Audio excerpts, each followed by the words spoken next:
So we're gonna do something interesting. So I had recorded my review for issue number 7, but it's just been on a backlog, and I haven't been able to release it. And right when I was ready to release it, issue number 8 came out. So we're just gonna put issue number 7 and 8 together, since issue number 7 was very, very short video, and issue number 8 is probably gonna be just as short. So yeah, you're gonna get issue number 7.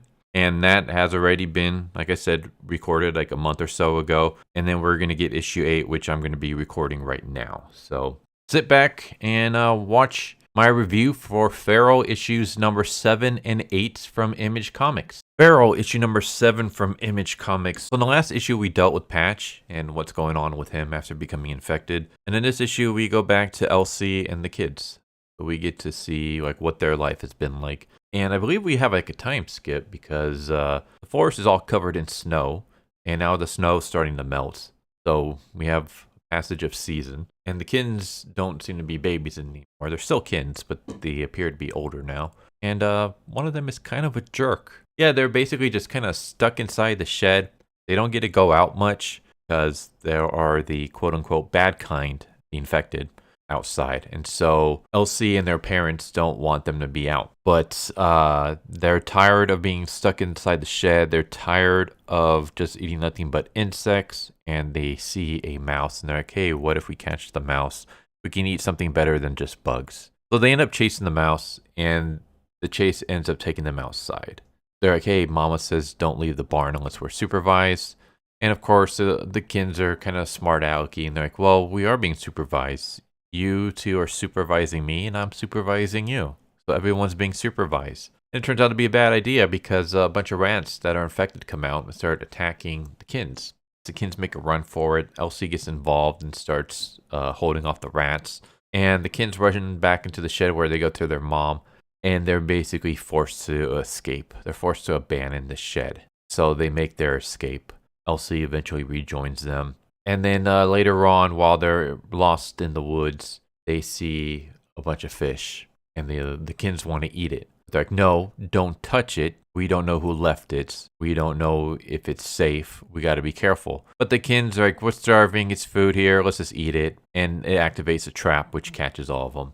And here's one of the things that I absolutely hate about kids being in horror series. They drive me insane. I get it. They're kids. Kids are going to be idiots. They're going to do stupid things. But it's still, I'm one of those people where if you have to have a character do something stupid to progress the story, like there are better ways to go about doing that. It's why like some horror movies are pretty awesome, where you have characters actually making smart decisions, but even the smart decisions don't get them out of safety, as opposed to characters just being dumb, where it's like, hey, let's go investigate this house that's apparently haunted and people have gone missing in there. Oh, why don't we split up and search the area, separately?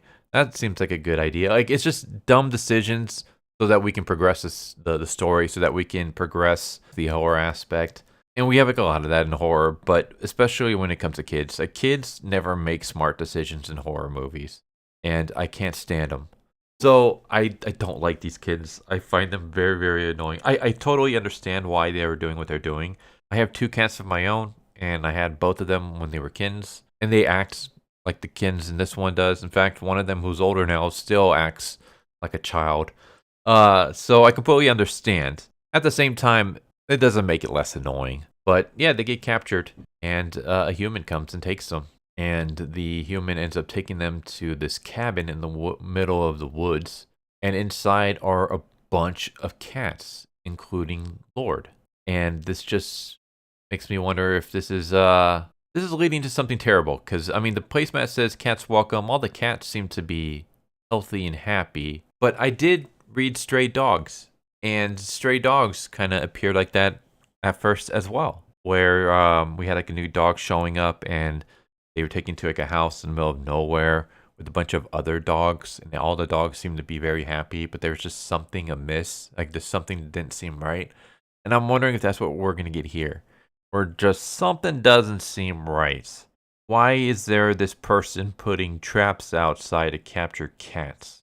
Like, it would be one thing if he like found them and then he brought them in, but the fact that he's specifically setting up traps so that he can capture them, it just kind of makes me seem like maybe there's something fishy going on here. And then again, like, This kind of gives me Stray Dogs vibes. And it is by the same team who did Stray Dogs, so I guess we'll see where this goes. But yeah, that's Barrow issue number 7. We got to see more of Elsie and the Kins, and keep forgetting the mom's name. But we got to see more of like what their life was like. Basically, they just chilled out in the shed and just kind of lived off of bugs. And Elsie never forgot about Lord.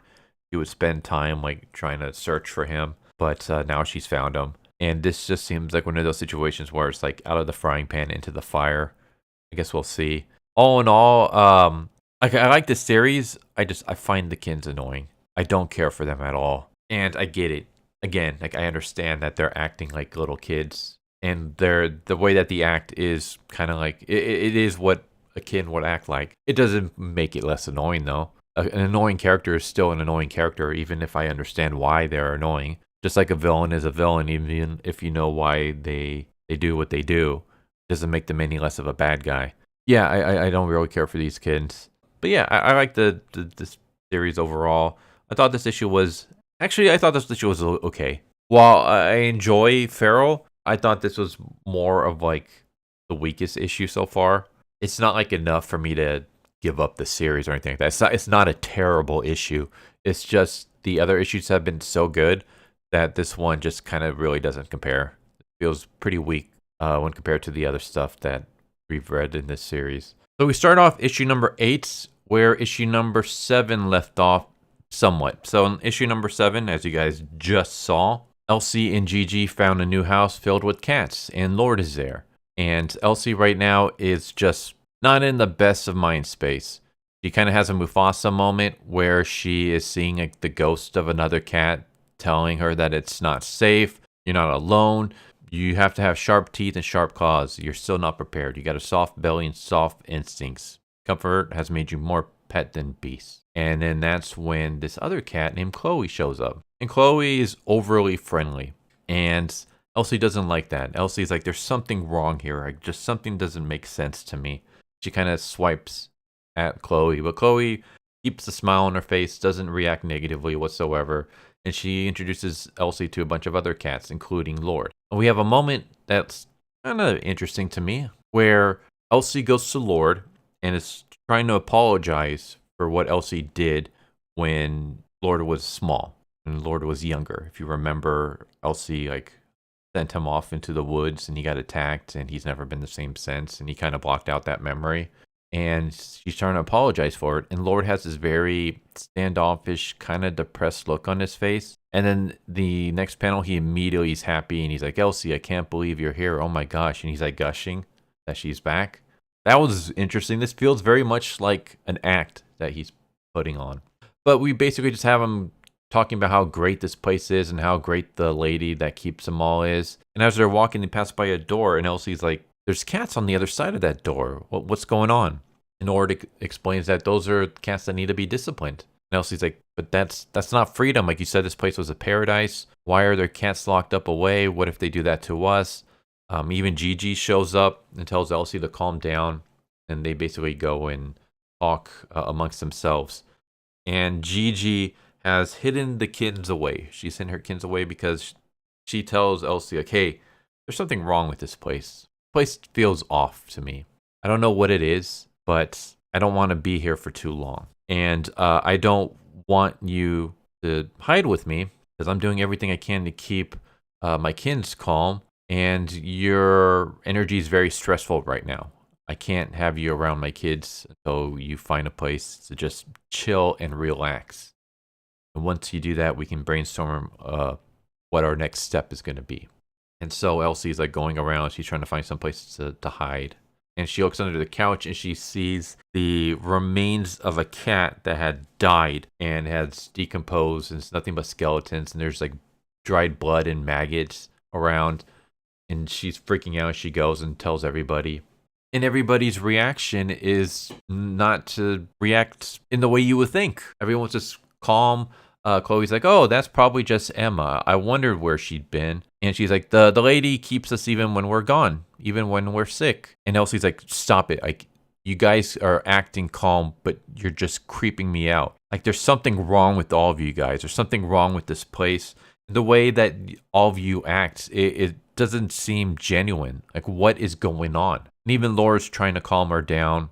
And it looks like Elsie might be getting to Lord at some point. But then all of a sudden he just kind of stops, he freezes, and then he chants, "The lady keeps us." And everyone else starts chanting, "The lady keeps us." And it's like, is there some kind of like occult thing going on here?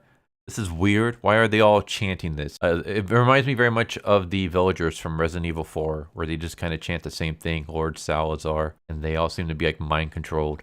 She's like, okay, nobody seems to want to help me. There's something obviously going wrong here. I'm going to go check out the cats that are locked in the room. I'm going to go try to save them. And so she opens up the door, and then we just see a bunch of feral cats in there. And Gigi's like, "Elsie, what did you just do?" And yeah, poop is going to hit the fan. I'm very much wondering what the hell is going on here. I'm wondering, like, is the old lady infected as well? Can this disease be transmitted to humans? It doesn't seem like it was able to, but maybe enough time has passed that it's mutated and now it can transmit to humans. Because the old lady's obviously acting very, very weird. She seems to be smart enough, though, to keep the rabid cats away from the non-rabid cats. And yeah, I'm really interested to see where the hell this is going. The series is just, it's weird, but I love it. Like, I love Stray Dogs. This one is just as interesting. This one seems to have a bit more story going on, or at least a little bit more world building. Stray Dogs was basically just a hero killer who was kidnapping animals, and when they got out of line, he would like kill them in gruesome ways. Whereas this seems to have a whole like disease 28 days later, cults, just weird stuff going down. And yeah, I liked it. I thought this was good. I will say I'm not the biggest fan of Lord still, even more so this. I get it. I get he's upset with Elsie and things, but I don't know. I feel like either he is being brainwashed or he's acting so that he won't get punished. But then you would think if he is just acting, then he would tell Elsie, like in private, like, "Hey, you gotta be calm. You gotta be nice. You gotta have a smile on your face. Be happy. Otherwise, something bad is gonna happen to you." But it just kind of feels like Lord is the one that constantly instigates problems for the group. They always have to try to like survive all of his BS. Like, he does something stupid, and then they all get into trouble because of it. I wouldn't say this part is necessarily his fault, because it's not like he brought Elsie here. Elsie kind of stumbled upon them. But yeah, it's just one of those things where anytime Lord seems to be involved in anything, it's just trouble. And it's almost like maybe it would be better if you just went your separate ways. You'd probably have a better chance of surviving. Anyways, there you go. There's Feral issue number 8. I hope you enjoyed, and I hope to see you next time. Take care. Later. Thank you for watching my video. I hope you enjoyed it. If you didn't, I still want to thank you for watching it this far, and I hope the next one is more to your liking. With that said, thank you once again, and I hope you guys and gals have a good one. Later.